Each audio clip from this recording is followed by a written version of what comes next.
Mosli ramu sekar melati aku kumbangi damsari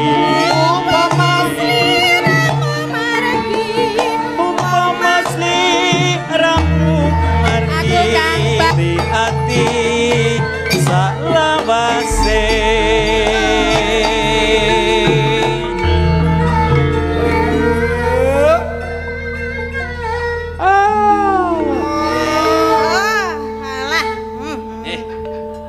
nalikani roh ing dalu hatiku lem-lemen sira wong ayu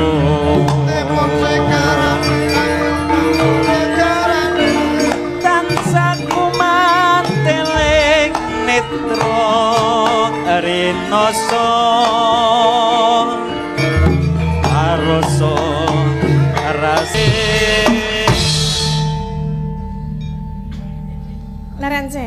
Leren sih. Oh iya. Penak kowe tutup sih. Nek wis krasa mangkat meneh.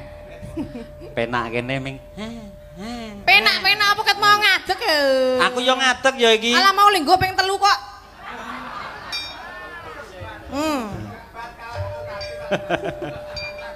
Aku ra wani soalé kuwi ana sing ndelok aku nginceng kuwi ya.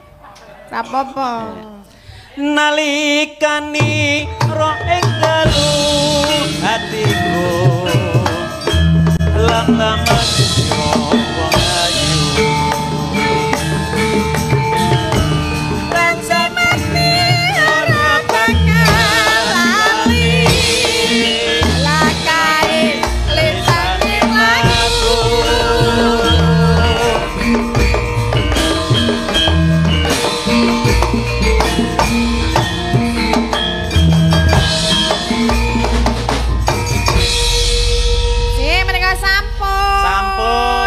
Sari. Nggih. Yo Limbo. Nggih, pripun, Pak? Kula tak pamit. Ah, nggih. Riki-riki kebyur-kebyur. Kok kebyur-kebyur pripun? Niki abang. Nggih. Api.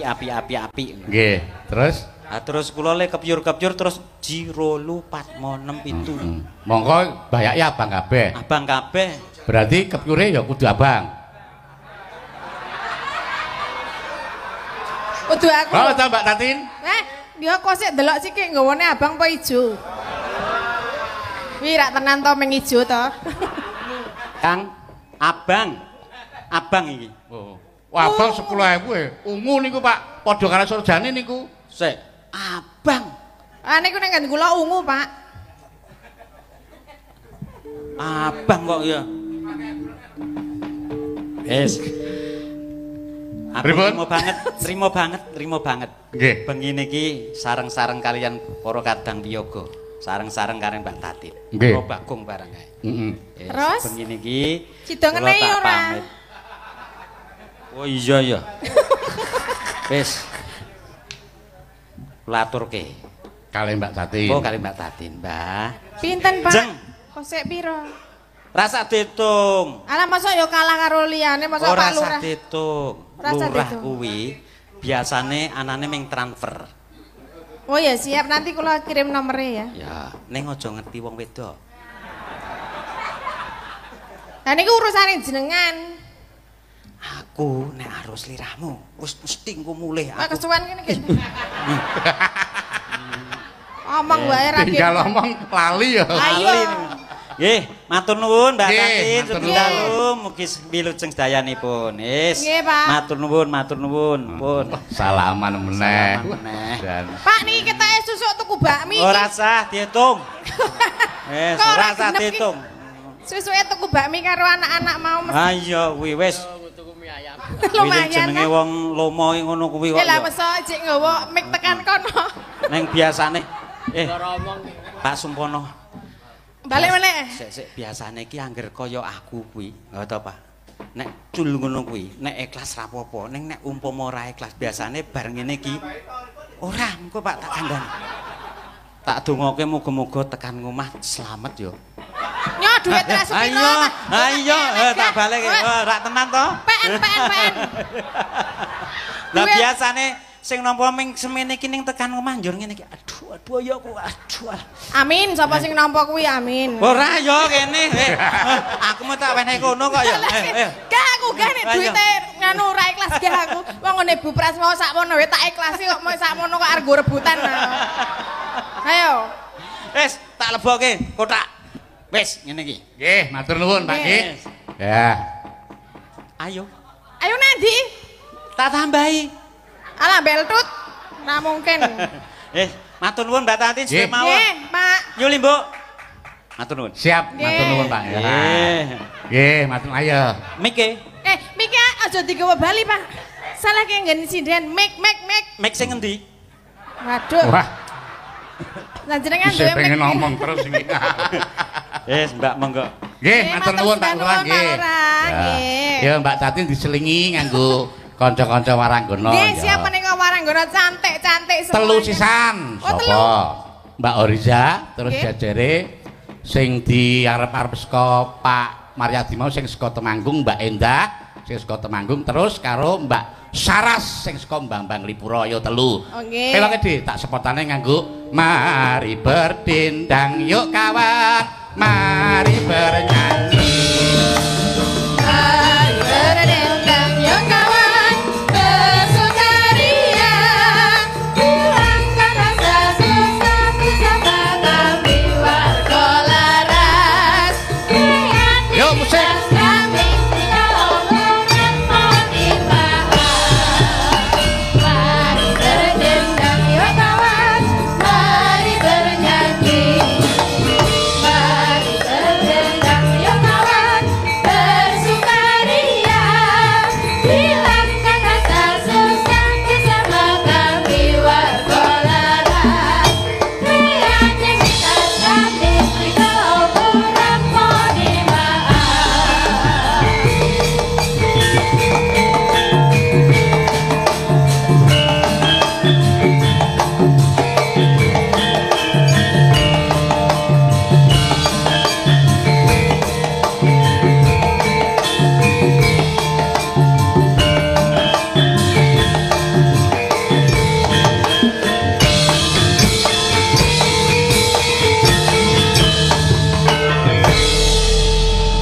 Nggih, menika sampun jumeneng sedaya Mas. Nggih. Wonten dawuh. Wah jane deg-deg piadeke iso Padha nracak ya. kabeh. Padha Kok iki. iso padha ya kan wis Ya, saka wis. Mbak Oriza saka Piyungan terus Mbak Endah saka Temanggung, Mbak Saras saka Bambang Lipura. Wah, kok Nggih. iso nracak ya kan ya. Wis rasah pengen, wis rasah. Kangset ini. Nyenengke. Arep do nembang apa iki? Gandeng ora ana request sing kira-kira dangdut ning iso dibarengke Tombo Kangen ya kena. Terus Napa njaluke? oh wis gandeng ditawake rebutan iki. Oh, rebutan ya wis manut Mbak Oriza wae. Ayo manut Mbak Riza apa Mbak Riza? Tombo Kangen ya kena. Kembang rawe. Liwung apa? Apa? Anu. Mah bingung Kodang ya, Pak, kuning. nek gawa tambah kangen. Ya Tombo Kangen ya. Nggih. Ya kanca-kanca Tombo Kangen.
nuwun. Wah, Mbak Riza, Mbak Endah, Mbak Saraswati. Ya. Diselingi meneh no. Iki ana sing ngersake duet wong ya iki penonton setia mengko nek ora dipinangkani ndak ya gelo penggali wong ya nang ndi sok ngluruk. Sapa-sapa iki saka panjenengane Angkringan Pak Leo hadir. Rek apa kuwi ya nyawer apa? Iki ya lagi iki sing jenenge wayangan kok nyawer cemplon. Ayo bakul angkringan ya ora apa-apa tetep diterima. Niki cemplon buat sinden-sinden nggih Pak Dalang nggih. Kalau ada waktu badhe nyumbang lagu kalian Mbak Tatin mendem wedokan. Oh ya, nyaki Mbak Riza iki dioleh-oleh cemplon karo Pak Leo. Ayo Pak Leo munggah ning panggung ora apa-apa kene. Duet karo panjenengane Mbak Tatin. Apa lagune mendem wedokan. Yo. Disporting nganggo Bali Mas, monggo Mas.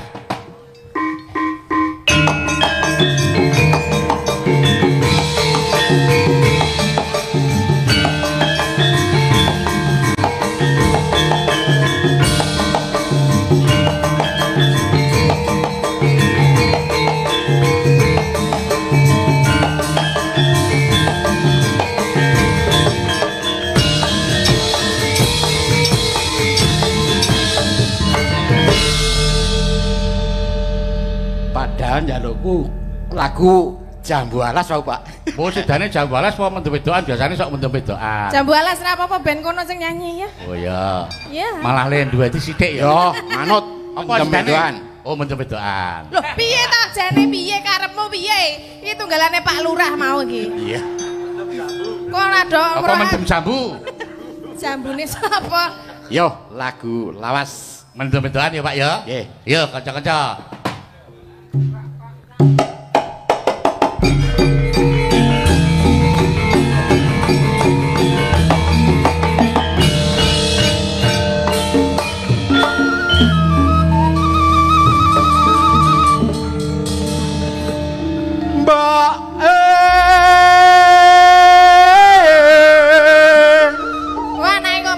Mbokne iki.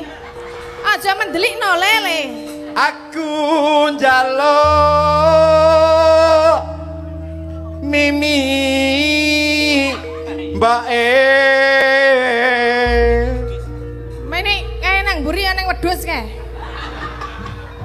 Kok njaluk mimik to le? Njaluk apa liyane mimik? Karo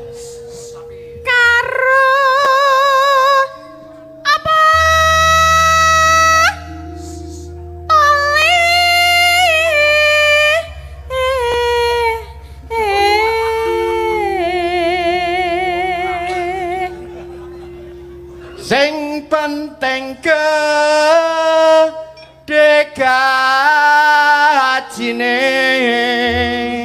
Ora cocok njaluk mik kok gede gajine. Ayo entro.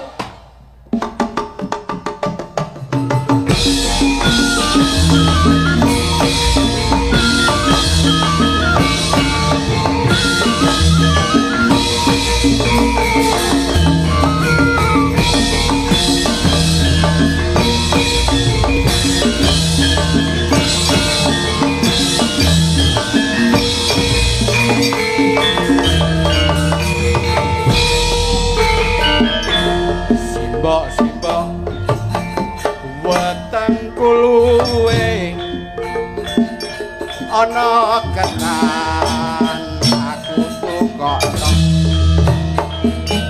Simbok nggonku wis gedhe akeh rondo coba takokno. Tole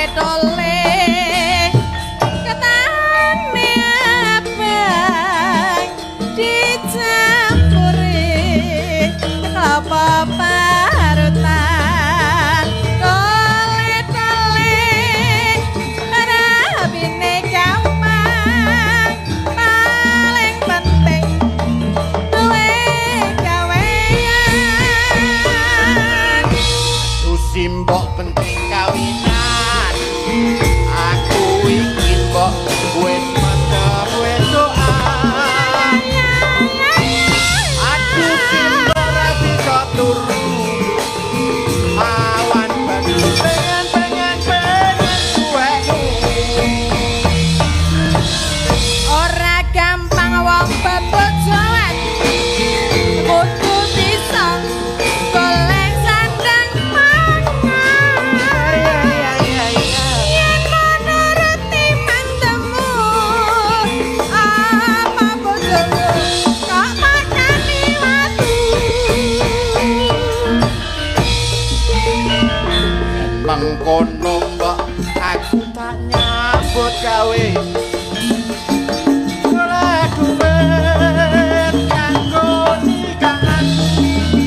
ketan aku tukono simbok aku wis gedhe akeh prawan coba takono tole-tole angatane abang dicampuri apa parutan tole-tole rabine gampang paling penting duwe kawean aduh simbok penting kawinan aku iki kok wis mendem doa aduh simbok rapi kok awan bagi pengen katamu ora gampang wong bebojoan kudu bisa golek sandang pangan yen mau nuruti mandemu apa bojomu kakakane watu yen mengkono kok aku tak nyambut gawe ora duwe kanggo nikahan iya tole dongane mboke muga-muga ingkang kalaksana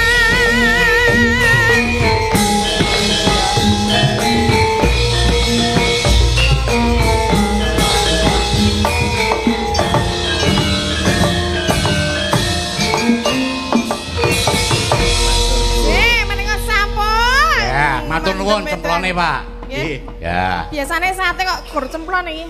Biasane rek barang. Nyaware rek pirang-pirang.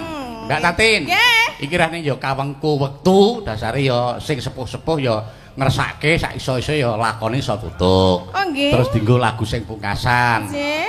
Sing durung mau panjenengane Mbak Mbak Wahyu, Ayu. Mbak Neti Mbak Ayu. karo Mbak Ayu, kancane Nggih. Mbak Tatin ya. Siap. Ben rata lagune manut ayang-ayang ya kena, kembang rawe ya kena. Sepote sih pelok nganggo sing bal-balan, Mas. Oh, ayang-ayang. Yo. Ibu-ibu Tek rek tek jutek. Sik sabar iki pengendange Jaipong apa sing ngedra mau pindah nang pengendang Jaipong sing ngethuk durung nganti mlangkah ning nggon keyboard. Heeh. Dasare kendange Jaipong saiki suarane wis gedebukan njaluk diwangkiske meneh kuwi. Wis kendu kabeh. Suarane wis dadi cilik kabeh. Iki Mbah Wondo tek terek tek jutek alon-alon Mbah Wondo. Yuk.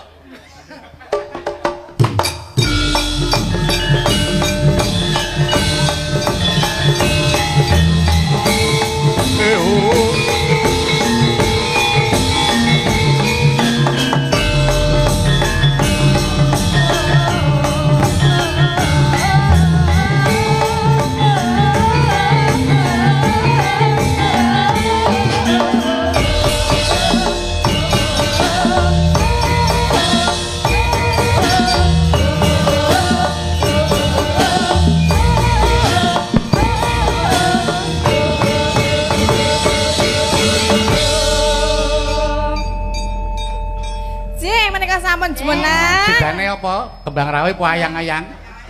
Oh, ayang-ayang. Piye? Ayang-ayang apa kembang rawe? Suara terbesar apa? Kembang rawe ayang-ayang? Ayang ulit. Ayang-ayang. Ayang rawe? Oh, ayang-ayang. Ya, ben disiapi karo kanca-kanca nganggo sing versi sing apa manut kanca-kanca. Yo, Mas yo. Ayang itu. Ceng ning nang ning nang ning nang ning nang ning nang nang ning. Yo, alon-alon dibuka sih. Alon, karang yo. Iki yo, karang yo. Lagi garap anyaran. Soale nganu, lagu sakniki iki saiki rong apal wis muncul lagu meneh wis iki rong apal wis muncul. Iki ilang sesuk muncul meneh. Ilang meneh muncul sing anyar meneh. Nggih, kudune dadi saking akeh lagu le goleki sing endi ngono ya sabar. Urung nganti ilang muncul meneh. Yo ben digoleki dhisik alon-alon karang yo. Lek garap iki kok sok-sok dadak ngono kuwi. Nganggo sing versi monggo versi 1 kena, versi 2 kena. Nah, pirang-pirang versi ya. Yuk. Ya bukane apa? Bukane kendang ya kena. Oke Mas Heru.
Matur nuwun Mbak Ayu, Mbak Neti, Mbak Wayu.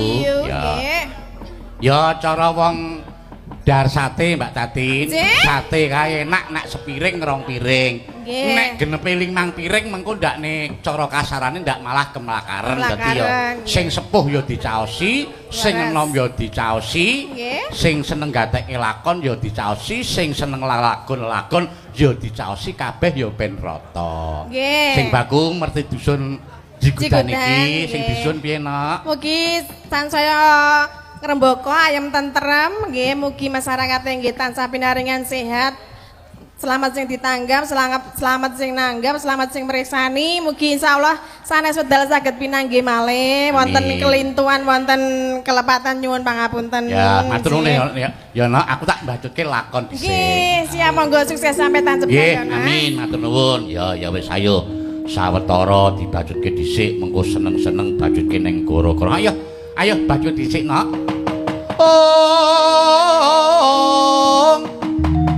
Ucare wong lelamisan ucape tan tulus ing ati jaba putih jero kuning yen kembang sembojo wong alim pulasan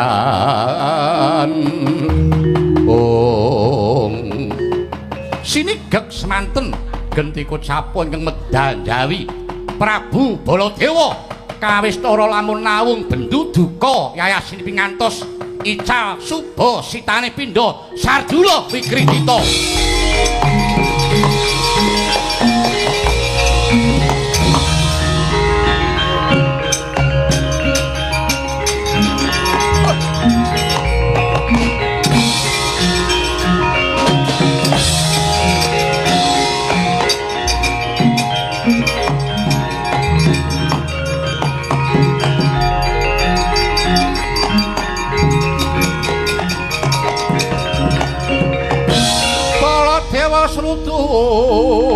Duka nenggalanira pinusti ambem umapak rananggana mulat sang pancatnyana dwi samya sarusa tangguh sang jaga-jaga.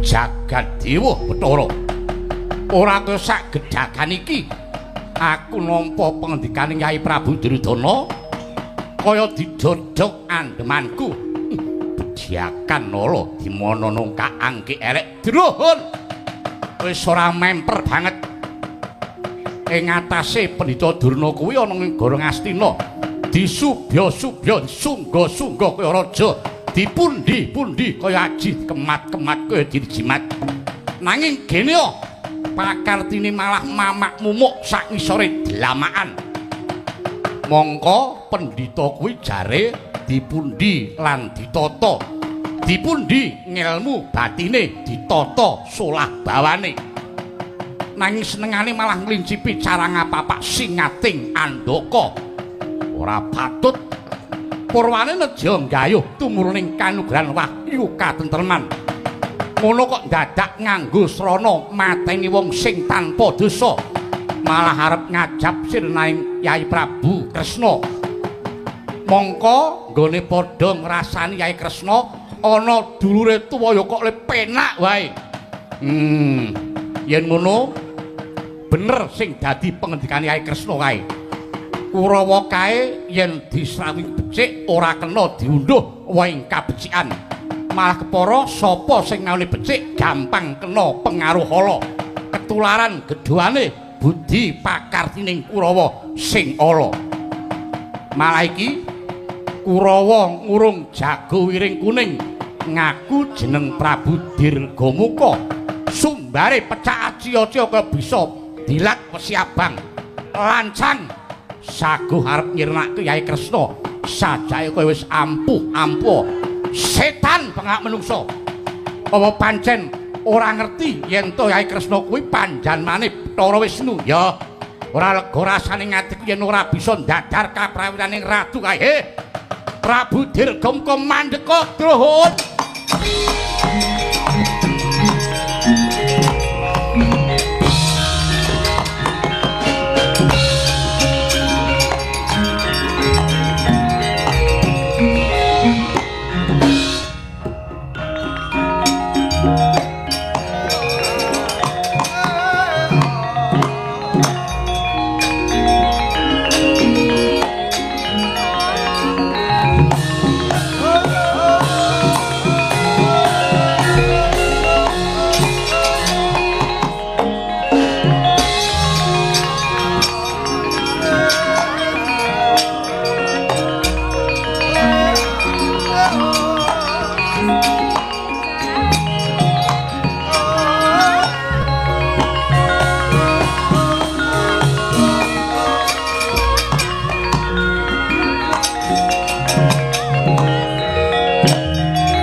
mangkahanggrus rusumbar keter-pater bumi kunjing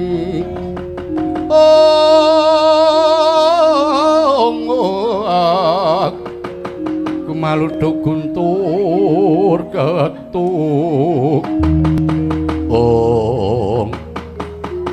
kok lun wonten dawuh bilung wonten dawuh bose wah bejo kok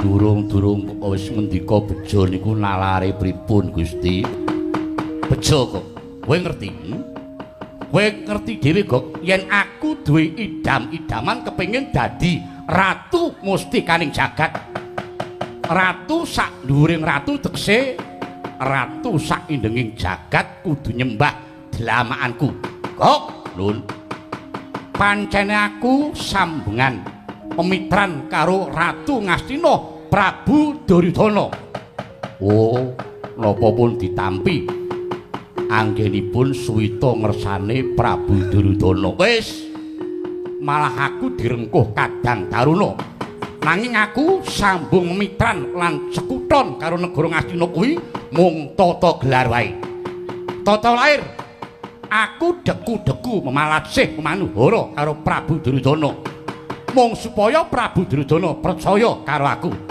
nyatane tenan lagi wae aku direngkuh Kadang Taruna aku wis dipercaya nampa dawuh mongko yen aku kasembadan minangkani dawuh Prabu Duryudana negara Ngastina gampang bakal tak regem dadi tata gelar aku suwita memitran nanging pengangkahku negara Ngastina kudu dadi jajanku kok negara Ngastina kuwi negara sing gedhe yen Ngastina wis dadi jajanku negara sing eneng kiwa tengene kaya negara Wirata Mandaraka Mandura Lesanpura Kumbina lan sak panunggalane bakal gampang dadi regemanku kelakon pengangkahku dadi ratu mustikaning jagat ratu sak jagat kudu nyembah dlamakanku to kok manggiriyen la sing dadi dawuh sinuwun Ngastina napa lan panjenengan nyagahi napa sinuwun aku mung kadhawan supaya mateni Ratu Ndarawati sing jeneng Prabu Kresna lan para Pandhawa kuwi kok yo niku to sing anggep bejo niku to nggih pancen kuwi sing tak anggep bejo lah niku klentu kleru piye mongko yen penemu kula panjenengan sagah badhe mejahi Prabu Kresna lan Pandhawa niku malah dadi jalaran margining cilaka sinuwun lho margining cilaka nggih lak sebabe lha nggih napa panjenengan boten nate midhanget pawarta yen Ratu Ndarawati niku panjalmaning Bathara Wisnu lan Pandhawa niku kekasing dewa wah wis piye lung wis ben wae kok genah mung arep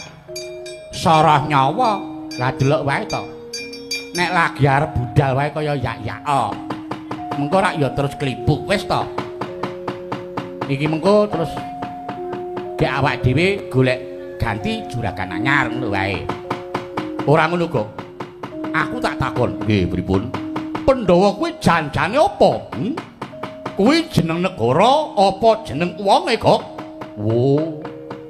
lha pancene ya durung ngerti tenan Pandhawa niku lingganing tembung Pandhu kalih Hawa sing tegese anak Pandhu ngoten dene disebut Pandhawa niku merga anak gangsal 5 sedaya kakung sedaya kok 5 sedaya wandamu iki lah negarane jenenge apa kok negari Ngamarta negara Ngamarta nggih lah ratune niku pembayuning Pandhawa Ratu Ngamarta jejuluk Prabu Puntadewa Ratu Slawase mboten nate duka nggadahi pusaka arane Jimat Kalimasada dayane Jimat Kalimasada manut kersane sing duwe Jimat Kalimasada dikum banyu kabeh mungsuh padha kademen jimat Kalimasada dipepek mungsuh padha kepanasen. Weh lah ya iso nyaut ngono kok. Jimat Kalimasada didondomi mungsuh padha pating jritet. Pating jritet piye? Mungsuh kok pating jritet mbok sing apik lho. Ndagel ya ndagel ning aja ngiwut aja ngawur. Wis ben pokoke sing penting awak dhewe mempeng ngono wae. Tuwajuh pokoke. Nekat mbok ben.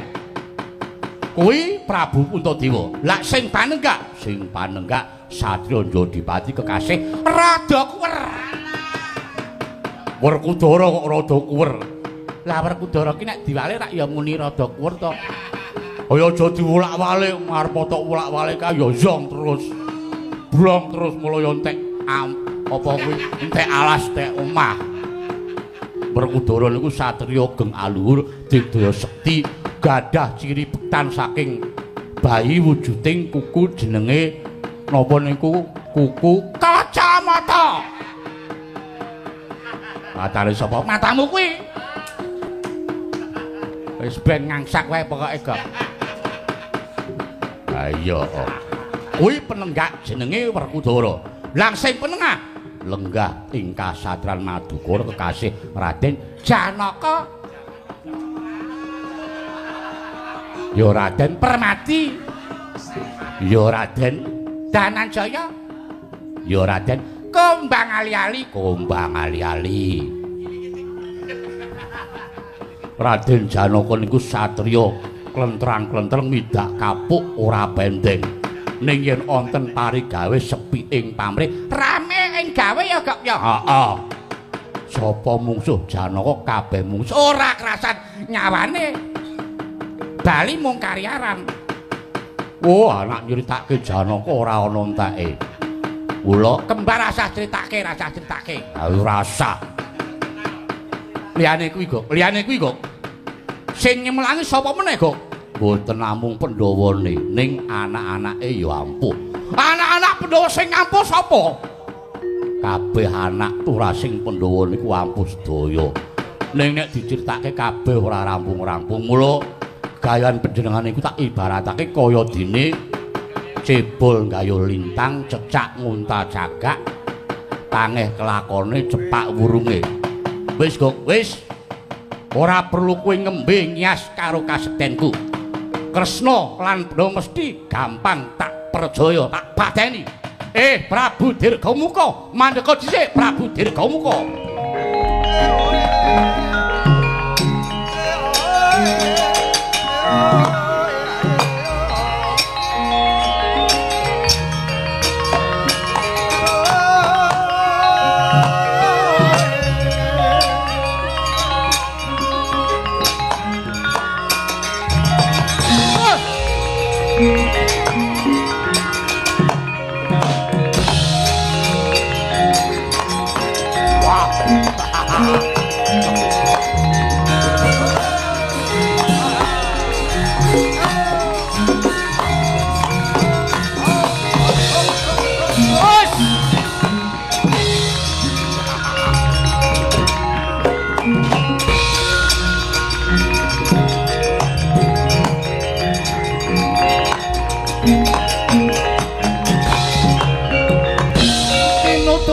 Wis katututan yana ngalas wimba muka malesa kang rinan sing mungsuh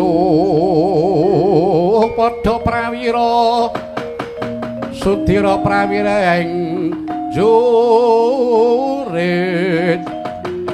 kala magut ngalokong ronanggono magawe ronanggono magawe gelar bukir Caladri. Oh alah durung wae aku jumangkah lah kok dadi iki sing merpeki karo aku sandangane pating Dlebyar mongko gagah piteksa sajake iki uga kadang sumitrane Prabu Duryudana. Apa ya pancen bener mangkono? Ya dasar para nyata. kowe nek kepengin tepung karo aku, tepungke wae aku Nalendra Mandura. Prabu Baladewa, ya aku Prabu Balarama. Oh, Prabu Baladewa, ya Prabu Balarama. Ya, dasar prayata. Kowe sing jeneng Prabu Dirgamuka. Ya, aku Prabu Dirgamuka. Kose aku tak takon. Kowe jare saguh dadi jagoning Kurawa. Saguh dadi jagoning Prabu Duryudana. Kowe saguh arep mateni karo Prabu Kresna ki kira-kira apa kulitmu wis secengkang kandel bisa kanggo gawe janget druhun? Oh, kowe nek babakan Jaya Kawijayan takon karo aku wis ora bakal ana ingkang ngujiwani mergo aku iki ning negaraku wis kasebut kondang kaunang-unang gegeduk samaladuk duk deng samaladeng ratu ingkang sugih kadidayan pilih tanding perang jayaning kalintang. Nek ming Prabu Kresna sepira banggane ora kanggo tampil kanggo piye? Nek ming Prabu Kresna wae tumrap aku gampang basal angel mijet wae ngranti. Wis ning nek tumrap aku kowe arep nggayuh patine Prabu Kresna kuwi angel. Lho, angel piye mergo Prabu Kresna kuwi ora dumunung ana ing Aji Jaya Kawijayan apa dene jimat nanging Prabu Kresna kuwi duwe sedulur lanang jenengane Kakrasana. Yen cilik kowe bisa nyempal bau kanan kiringing Raden Kakrasana, gedene kowe bisa nugel gulune. Kakrasana kelakon kowe bisa nyirnake Prabu Kresna. Ning nek kowe ora bisa nyirnake sing jeneng Kakrasana, kowe kurang bejane sisip senggire malah bali mung kari dadi aran. Walah dalah. Lho, kok guyu?